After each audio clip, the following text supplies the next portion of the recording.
Welcome back नाज़रीन मुस्लिम league Ziyad सरबराह Ijazul हक़ साहब गालबोल जो सिलसिला जारी है। एजाज साहब अब थोड़ा सा पीछे चले जाएंगे, अब हम बात करेंगे भुट्टो साहब के दौर की।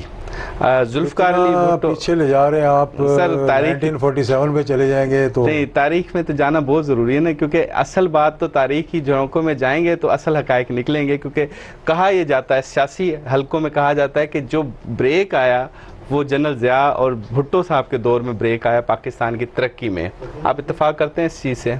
मुख्तलिफ बात यह है कि उस तारीख में मैं नहीं जाना चाहता, क्योंकि ये आपका टीवी जो है ना ये आपके इलाके का है, तो उसको ना डिस्कस करें मेरे से। लेकिन जनरल ज़िया के ज़माने में मैं आपको बता देता हूँ कि पाकिस्तान में डिपो बने हुए थे, राशन कार्डों पे लोग जाकर आटा चीनी डाल लेते थे, और किसी की शादी हो जाती थी तो पूरे मोहल्ले से कार्ड लेने पड़ते थे। जनरल ज़िया शहीद की जब हुकूमत आई है उसके बाद अल्हम्दुलिल्लाह 11 साल ना तो पाकिस्तान में सैलाब आया, ना चार आने कीमतें बढ़ी हैं, ना अल्हम्दुलिल्लाह किसी दुश्मन ने पाकिस्तान की तरफ देखा है। और जो जुल्फ़िकार अली भुट्टो साहब ने एक छोटी सी लेबॉर्ट्री में शुरू किया था, उसको पाया तकमील तक जो है ना वो जनरल ज़िया के दौर में हमारा न्यूक्लियर प्रोग्राम पहुंचा। कि जुल्फ़िकार अली भुट्टो ने आइन बनाया, जुल्फ़िकार अली भुट्टो ने स्टील मिल बनाई, जुल्फ़िकार अली भुट्टो ने इस्लामिक ब्लॉक बनाने की बात की, जिसकी वजह से वो उस साजिश का निशाना बने। जुल्फ़िकार अली भुट्टो ने मुल्क भी तोड़ा, वो इलेक्शन तो नहीं जीते थे, वो तो आधी सीटें भी नहीं थी जो मुजीबुर रहमान की थी, तो इधर हम उधर तुम का नारा क्यों लगाया, क्यों नहीं उसको हुकूमत दे दी, याह्या खान को क्यों चक्कर देते रहे? वो तो 71 और 77 मतलब 8 साल के गैप के बाद, वही तो मैं बता रहा हूँ ना, ये उसी की वजह से हुआ। 34,000 लोगों को वापस लेकर आए, शिमला मुआहदा कर दिया, कश्मीर को खुडे लाइन लगा दिया। तो ये बातें अगर हम करनी शुरू करेंगे तो बहुत सी बातें हैं। अगर उस वक़्त वो मुजीबुर रहमान को हुकूमत देते तो आज बांग्लादेश पाकिस्तान का हिस्सा होता। रहम की अपील की दरख्वास्त आई तो उनको माफ़ करना नहीं चाहिए था, क्योंकि बतौर सियासतदान जुल्फ़िकार अली भुट्टो एक बड़ी हैसियत तो थे ना। देखिए, पहली बात तो वो मानते ही नहीं कि एक पहले हाई कोर्ट का डिसीजन आया, उसके बाद रिव्यू पिटीशन आई जिसमें 100% जजों ने कहा कि जो फैसला हुआ है वो सही हुआ है। तो उसके बाद बहुत से लोगों ने कहा होगा कि माफ़ी की अपील की होगी। हाँ, उनकी बहन की उन्होंने कहा ये कानून जो है वो सबके लिए एक जैसा होना चाहिए। हमारे यहाँ भी तो यही होता है ना, एक गरीब आदमी जो है वो 3,000 की चोरी करके 3 साल जेल में पड़ा रहता है, एक अमीर आदमी पूरे पाकिस्तान को लूट के ले जाता है और फिर NRO करवा के जो हुकूमत में आ जाता है। तो नवाज शरीफ और भुट्टो दोनों की सज़ा में तयन कैसे करेंगे? क्योंकि नवाज शरीफ के हवाले से इल्ज़ाम था कि उन्होंने सिटिंग आर्मी चीफ के जहाज़ को अगवा करवाने की कोशिश की और वहाँ पे ये मामला था एक कत्ल कसूरी साहब के, तो सज़ा फिर दोनों की एक ये जो कत्ल का मामला है ना, तो वो 26 कत्ल भी आप देखें जो उनके ज़माने में हुए थे जिसमें FSF इन्वॉल्व थी, वो कुछ छुपे हुए नहीं है। दूसरी बात है, ये सारी तफसील अगर अहमद रज़ा कसूरी साहब से पूछ लेना जाके, जिसके वालिद को जी मतलब शहीद किया गया, डॉक्टर नज़ीर को किया गया, अचकज़ई के भाई को किया गया, जो आज आपके साथ मतलब पीपल्स पार्टी के साथ बैठते हैं जाकर और तकरीरें बड़ी करते हैं वहाँ खड़े होकर असेंबली के अंदर। तो ये एक पाकिस्तान की तारीख है जिस जो तरीका ऐसा है, जो कहते हैं सही हुआ, कुछ कहते हैं कि गलत। कहते हैं अदालती कत्ल है, अदालत जानिबदार थी नहीं, गैर जानिबदार नहीं, अदालत कभी जानिबदार नहीं होती। जो फैसला आपके हक में आया था वो ठीक है। वो नसीम हसन शाह बेचारा उस वक़्त का था जज था, वो उसको क्रिकेट का बड़ा शौक़ था, वो क्रिकेट का चेयरमैन बना हुआ था PCB का। पीपल्स पार्टी की हुकूमत आ गई, उसने कहा मैं कैसे कंटिन्यू करूं, वो कर भी नहीं सका, तो उसने एक बयान दे दिया कि हम पे बड़ा प्रेशर था। मतलब कोई उसका सबूत नहीं, कोई बताए कि मेरी जनरल ज़िया से मीटिंग हुई, उस मीटिंग में उन्होंने मुझे ये कहा, उन्होंने कहा ये हम पे बड़ा प्रेशर था। अच्छा, आपके ख्याल में जनरल साहब के वाक़े की रिपोर्ट आनी चाहिए और अदालती कमीशन की रिपोर्ट पब्लिक होनी चाहिए, सारे मामला पब्लिक होने चाहिए? ये जो क्यों नहीं होने चाहिए? मैं तो कहता हूँ मोहतरमा बेनज़ीर का सबसे पहले होना चाहिए। मैंने पहले भी कहा था जब जनरल ज़िया का हुआ उस वक्त पीपल्स पार्टी की हुकूमत थी और इन्होंने ये बयान नहीं दिया कि हम इन्वेस्टिगेशन करवाते हैं। बंदियाल कमीशन तो उन्होंने बनवा दिया। रुकावट कौन है? नहीं, रुकावट तो वही थे ना जिन्होंने कहा था उस वक्त हुकूमत थी, कहा कि अल्लाह मियाँ से पूछ लें जाके ये लोग। तो मैंने ये कहा था कि अगर आज जनरल ज़िया शहीद की इंक्वायरी नहीं करवाएंगे, कल आप लोग खुद मुश्किल में आएंगे तो आपको फिर एहसास होगा। मोहतरमा की शहादत हुई इधर पिंडी में हुई, किसकी हुकूमत आई उसके बाद? उसके बाद पीपल्स पार्टी फिर किधर गए तहकीकात? उन्होंने स्कॉटलैंड यार्ड को मंगवाया ना। स्कॉटलैंड यार्ड आई ना, तो स्कॉटलैंड यार्ड को तो सारे ही करवाते रहे। स्कॉटलैंड यार्ड ने क्या बताना था?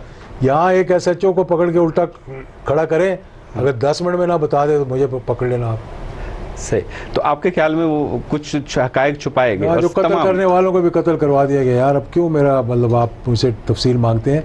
आपको पता है सारे नाम के हैं, तो मैं वो भी दे देता हूँ आपको। सही। अच्छा एजाज साहब, एक चीज़ यहाँ से पूछूँ कि क्या वजह थी जनरल साहब ज़िया साहब की कि उन्होंने जुनेजो साहब को सिलेक्ट किया, फिर उसके बाद शायद वो कह रहे थे जब शहीद होने से पहले निगरान सेटअप में भी जो जतोई साहब का नाम शायद रिकमेंड करना चाह रहे थे, क्या वो अजाला करना चाह रहे थे कि सिंध की आवाम के अंदर जो शायद एक नफरत का अंसर सिंध हमारी जान है, ये तासुर देना बिल्कुल गलत है कि सिंध में कोई हमारे ख़िलाफ़ है या जनरल ज़िया-उल-हक़ के ख़िलाफ़ है।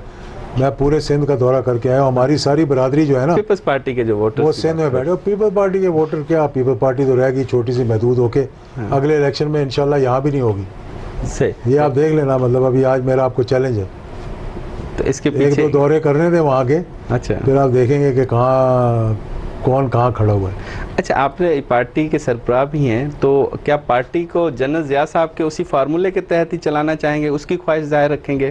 तो एक उनकी ऐसी तो कोई ख्वाहिश नहीं थी। जो पाकिस्तान को मजबूत करना चाहता है, जो कश्मीर की आज़ादी को देखना उसी चाहता फार्मूले के तहत चलाना है, यहाँ चाहेंगे। पर पाकिस्तान में इस्लामी निज़ाम नज़रियाती मुल्क है, जिस मकसद के लिए बना कि पाकिस्तान का मतलब क्या, ला इलाहा इल्लल्लाह मुहम्मद रसूलुल्लाह, जो इसको नाफिज करना चाहता है, ये हमारा मिशन है। मतलब कि जनरल ज़िया साहब ने जैसे कल्चर, शोबिज़, सारी इंडस्ट्रियों पे पाबंदी लगाई कि आप कोई अगर पाबंदी नहीं लगाई उन्होंने। कौन, वो तो बड़े मज़े से ड्रामे देखा करते थे, सिनेमा वगैरह, ये वो उनके सरों पे दुपट्टे डाले। भाई सिनेमा कोई बंद नहीं था, मेरे साथ बैठकर फिल्म देखा करते थे वो। तो ये किसने आपको शोबिज़ के सब कोई कहते हैं पाबंदी कि नहीं मुश्किल थी। तरीन दौर था सिर्फ हमारा। उन्होंने कहा कि जब पब्लिक में ख्वातीन जाएं सर पे दुपट्टा लेके जाएं, तो मोहतरमा बेनज़ीर ने भी दुपट्टा लेना शुरू कर दिया था। कभी देखा उनको नंगे सिर? जब से वज़ीर तो आज़म हमारे इस्लामी माशरा वो तो लेना वही तो मैं चाहिए, कह रहा अच्छी हूँ, बात इसीलिए है। तो उन्होंने कहा था। लेकिन ये पाबंदी हमारा तो नहीं, कल्चर, कोई शोबिज़ पाबंदी नहीं किसी पे लगी। एक बंदा बताएं जिस पे पाबंदी लगी? तमाम जो शोबिज़ से वो ताल्लुक सारे ड्रामे उस तरह चलते रहे, सारी फिल्में उस तरह चलती रहीं, उनके सामने आके वीसीआरों पे पाबंदियां थी, छुपा छुपा के लोग लेके यार जाते मैं थे। घर में बैठ के हम VCR देखा करते थे, जनरल साहब हमारे साथ बैठकर देखा करते थे। ये किसने कहा पाबंदी लगाई? जनरल साहब फिल्में देखना पसंद हम यहाँ से करते थे। उनके जब वो सदर थे, हम यहाँ से लाल कुर्ती से फिल्में लाया करते थे VCR पे, फिर देखा करते थे हम। अच्छा, जनरल साहब भी देखा करते थे। हाँ, कोई पाबंदी नहीं थी किसी चीज़ से। अच्छा एजाज साहब, एक चीज़ यहाँ से पूछूँगा कि जनरल साहब की बरसी भी मनाई गई, तमाम तर हर साल आप मनाते हैं, कि क्या आपको बज़ाते खुद जाती, पब्लिक तो नहीं हुई रिपोर्ट, आपको हकायक बताए गए कि आखिर क्या वजह थी कि इतना बड़ा हाई प्रोफाइल केस नज़रअंदाज हो गया, जिसमें पाकिस्तान का तमाम क्वेश्चन मार्क हो गए कि ये क्या हुआ है? आपको इत्मीनान दबाया गया, उसको कवर अप किया गया, मतलब बहुत सी आपको चीज़ें। मुतमिन कर दिया कि भाई नहीं, मुतमिन मुझे कौन कर सकता है मुतमिन यार? काश कि मुझे फिर आप मुतमिन कर दे। खामोश क्यों हैं? मैं तो खामोश नहीं हूँ, मैं तो सारी दुनिया के, अभी मैंने इंटरव्यू दिया था, 35 ज़बानों में वो नशर हुआ है, हिंदुस्तान के अखबारों में लगा है। तो आपको वजूहात सारे पता चल हकायक गई बताए थे। कौन वजूहात तो हमें सबको पहले से दिन से पता है, हमें तो पता है। हम तो सवाल पूछ रहे हैं कि ये क्यों हुआ, ये क्यों हुआ। आप सिंध की आवाम को भी बता दें कि वो हकायक क्या थे, जनरल साहब को क्यों निशाना बनाया गया, क्या वजह थी, और आपको पता चला कि उसके आपको पीछे नहीं पता कौन लगा था? निशाना क्यों बनाया गया? पाकिस्तान को न्यूक्लियर बना दिया, जहाद अफगानिस्तान में फतह हो गई, रूस जैसी सुपर ताकत को तोड़ दिया उन्होंने। अब बांग्लादेश के साथ उनके बड़े अच्छे ताल्लुक थे, जनरल शाद के साथ। अमेरिका का बात कर रहे हैं, टर्की के अमेरिका साथ का उनके तो बड़े सफीर थे। खुद भी था ना। अमेरिका का सफ़ीर था ना। हाँ। तो वो तो जब किसी को शिकार बनाते हैं तो वो नहीं देखते कि मेरा सफ़ीर है या मशीर है, हाँ। वो तो देखते हैं टारगेट कौन है। तो ये इल्ज़ाम तो जनरल साहब के ऊपर भी था ना कि भुट्टो को फांसी दिलाने में, क्योंकि वो इस्लामिक ब्लॉग बनाना चाह रहे थे, इसलिए उन्होंने उसको फांसी दी। किसने कहा ये? सियासतदान कहते हैं। वो पीपल पार्टी ने तो कभी नहीं कहा है कहा कि मुझे आसिफ जरदारी से खिलवाएं या किसी से बिलावल से खिलवाएं कि मेरे वालिद को अमेरिका ने मरवाया। भुट्टो साहब के बारे में कहते हैं ना मैं कि वही वो तो कह रहा उनके हूं ना, कहने उसका वालिद ही, किसका वालिद हो गया वो? बेनज़ीर के बेनज़ीर। वालिद हो गए ना। हाँ। भुट्टो, उसके बिलावल के नाना। ना बिल्कुल। वो कहे मेरे नाना को अमेरिका ने मरवाया, उसको कहें बयान दे आके। क्यों नहीं उठा शोर करता वो अपने नाना के बारे में, अपनी वालदा के बारे में? सही। तो आपके ख्याल में जुल्फ़िकार अली भुट्टो को अमेरिका की, उसके हवाले से अमेरिका की इन्वॉल्वमेंट नहीं थी, लेकिन जनरल साहब की शहादत में, उनके त्यारा हादसे में नहीं, मैंने तो अमेरिका नाम नहीं लिया उनका। मैंने तो कहा कि उनकी FBI की टीम 10 महीने तक नहीं आई, जहां उनके कानून के मुताबिक उसको 72 घंटे में जाना चाहिए था। बाद में जॉर्ज शुल्ट्ज जो उनका सेक्रेटरी ऑफ स्टेट था, फॉरेन मिनिस्टर था, उसने कांग्रेस के आगे 20 साल के बाद वो कागज सामने आए हैं, जब सीक्रेट्स एक्ट हट गया 20 साल के बाद, कि उसने वीटो किया था। अब उससे पूछो क्यों वीटो किया था। मतलब आप अमेरिका के इन्वेस्टिगेशन से मुतमिन थे, हमारे इंटरनल इदारों के इन्वेस्टिगेशन से नहीं, मुतमिन इंटरनल इदारों ने तो इन्वेस्टिगेशन की नहीं, एक ही की, joint investigation air force US, air force Pakistan, जिसने साबित किया कि ये साबोटाज था।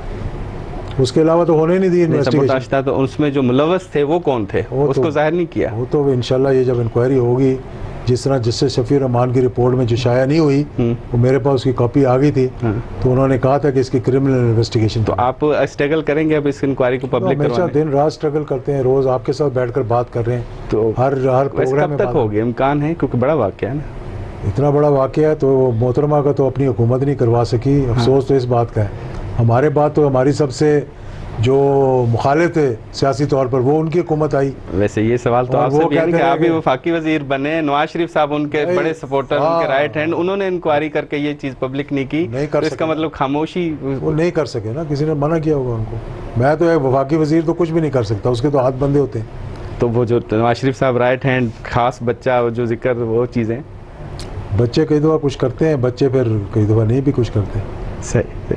बहुत बहुत शुक्रिया एजाज साहब, आपने अपना कीमती वक्त दिया मेहरान टीवी को। नाजरीन, एजाज उल हक साहब सां ख़ुसूसी ॻाल्हि ॿोल कई जे प्रोग्राम में सां गॾु पंहिंजे मेज़बान मुदस्सर खे ॾींदा इजाज़त। अल्लाह हाफ़िज़।